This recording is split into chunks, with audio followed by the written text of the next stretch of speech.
Bonjour, en ce 26 février, nous poursuivons nos méditations avec Jean-Marie Van Hals. Le titre de la méditation du jour, Rencontre avec Bartimée.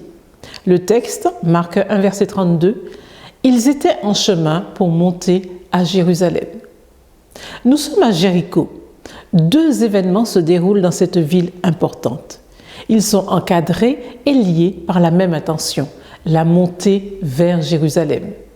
La première rencontre se produit en périphérie.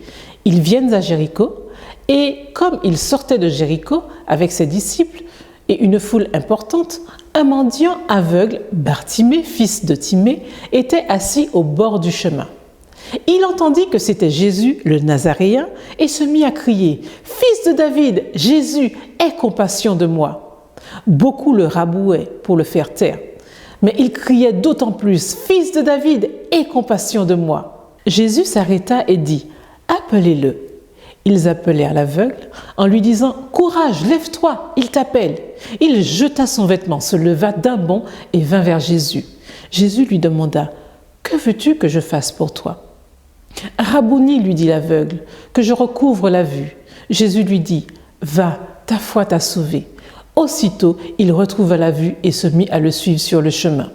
Souvenez-vous de la demande précédente des disciples cherchant à échapper à l'épreuve de Jérusalem. « Que voulez-vous que je fasse pour vous ?»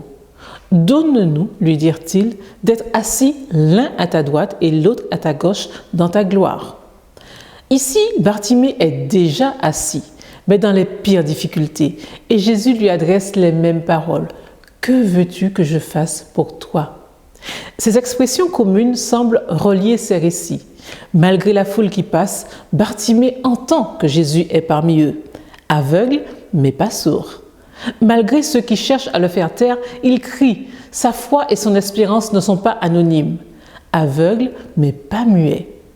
Jésus de Nazareth devient pour lui Jésus, fils de Dieu, et Rabouni, en araméen, mon maître. C'est dans l'évangile de Marc, la seule acclamation de ce type. Elle précède l'entrée royale de Jésus à Jérusalem. Aveugle, mais clairvoyant. À l'appel du Christ, Bartimée démontre une foi dynamique et après sa guérison, se met en marche suivant Jésus. Aveugle, mais pas paralysé. L'aveugle assis sur le bord du chemin, dont la voix passe au-dessus des reproches et qui par anticipation reconnaît en Jésus le roi Messie, se lève avec enthousiasme et suit Jésus sur le chemin. En fait, c'est lui qui voyait clair.